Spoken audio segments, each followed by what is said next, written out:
Dalam buku berjudul Art Therapy yang ditulis oleh David Edward, terdiri dari 8 bab utama. Pada video pembelajaran ini, saya akan membahas bab 1 dari buku ini yang berjudul What is Art Therapy atau apa itu terapi seni. Dalam bab 1 ini dibagi lagi menjadi beberapa subjudul yang akan saya bahas satu persatu. Yang pertama, apa itu terapi seni? Terapi seni adalah suatu bentuk terapi yang menggunakan unsur seni dan diwujudkan dengan seorang pasien diminta untuk menggambarkan sebuah gambar atau objek. Menurut The American Art Therapy Association atau AATA, terapi yang menggunakan unsur seni ini diberikan kepada orang yang mengalami penyakit, trauma, tantangan hidup, dan orang-orang yang sedang mencari jati diri mereka. Dengan terapi ini, mereka akan mendapatkan hal positif seperti meningkatkan kesadaran diri, mengatasi stres, mengatasi pengalaman traumatis, dan juga meningkatkan kemampuan kognitif. Istilah terapi seni ini pertama kali digunakan oleh seorang aktris yang bernama Adrienne Kate Graham Hill. Ia seorang pelukis, penulis, terapis seni, pengajar, dan juga penyiar. Ia lahir pada 24 Maret 1895 di Charlton, London, dan meninggal pada tahun 1977 di umur 81 atau 82. Hill mengemukakan istilah terapi seni pertama kali pada tahun 1942. Di tahun 1945, Hill menerbitkan idenya dalam buku Art versus Illness. Hill berpikir bahwa ketika ketahanan fisik seorang pasien berada di titik terendah, akan membuat animal ego menjadi diam dan membiarkan kekuatan kreatif dari spiritual essence muncul dalam karya seni.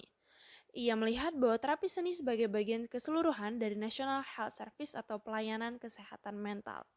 Terapi seni sendiri berfokus pada seni virtual seperti melukis, menggambar, dan memahat, bukan dengan menggunakan media musik, drama, ataupun tarian. Dalam terapi seni ini tidak mengharuskan orang tersebut bisa menggambar dengan baik atau ahli menggambar. Lalu subjudul kedua membahas tentang tujuan dari terapi seni. Jadi terapi seni itu bertujuan untuk mendorong pasien mengekspresikan kesulitan emosional dengan cara menggambar dan juga melepaskan energi kreatif mereka yang terhambat. Di subjudul yang ketiga membahas tentang perbedaan antara terapi seni dan terapis okupasi. Terapis okupasi sering sekali disalahartikan sebagai suatu terapi yang berhubungan dengan penerapan terapi seni. Mari kita simak 4 bidang utama perbedaan antara keduanya. Yang pertama ada pendidikan dan pelatihan. Dalam terapi seni menggunakan lulusan pasca sarjana yang sebelumnya merupakan lulusan sarjana yang berhubungan dengan seni rupa, sedangkan terapi okupasi lulusan tingkat sarjana yang hanya mendapatkan pelatihan dasar. Lalu kedua ada penggunaan media. Dalam terapi seni menggunakan media melukis, menggambar dan memahat, sedangkan dalam terapi okupasi menggunakan media drama, menulis kreatif, dan musik. Lalu yang ketiga, pentingnya sebuah hasil karya. Dalam terapi seni, produk dan proses dalam pembuatan hasil karya tidak terlepaskan satu dan lainnya. Sedangkan dalam terapi okupasi, hasil karya seni hanya dianggap sebagai kepentingan sekunder dari proses terapi. Lalu yang keempat, ada tingkat arahan dalam pendekatan terapi. Dalam terapi seni, terapis memberikan tema pada klien agar mereka cenderung tidak merencanakan atau memberikan arahan khusus tentang bagaimana bahan yang tersedia harus digunakan. Sedangkan dalam terapi okupasi, terapis hanya menawarkan klien pilihan bebas. Ada banyak klien yang berhasil mengatasi emosinya dengan menggunakan terapi seni. Dalam video ini, saya akan menceritakan dan menunjukkan gambar dari dua orang yang telah menjalani terapi ini. Yang pertama ada Brenda. Pada suatu ketika, Brenda merasakan suatu kegelisahan yang semakin hari semakin meningkat. Dan ketika diperiksa, tidak ditemukan apa penyebab dari kegelisahan tersebut. Akhirnya, Brenda pun mencoba terapi seni.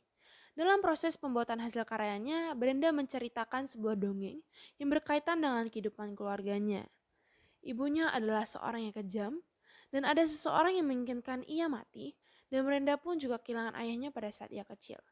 Pada gambar pertama, terdapat rasa ketakutan akan penolakan dan penghinaan, bersama dengan perasaan tidak berdaya dan ketergantungan.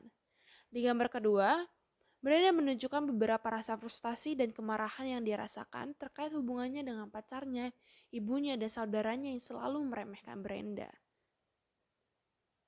Dan pada akhirnya, melalui karya seninya ini, Brenda kembali merasakan emosional yang sudah lama terasingkan atau tidak dirasakan. Lalu yang kedua ada Lily.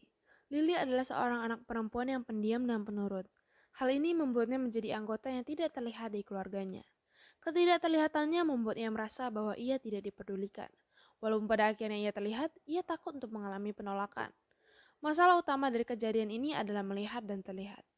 Karena dari itu, Lily menggambar sebuah mata yang dihiasi sebuah tangisan.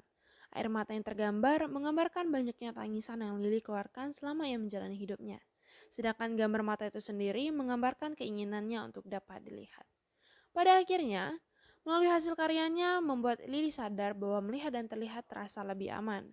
dan ketakutannya akan penilaian orang lain digantikan oleh perasaan menerima diri sendiri. Sekian pembelajaran video kali ini, semoga bermanfaat. Terima kasih.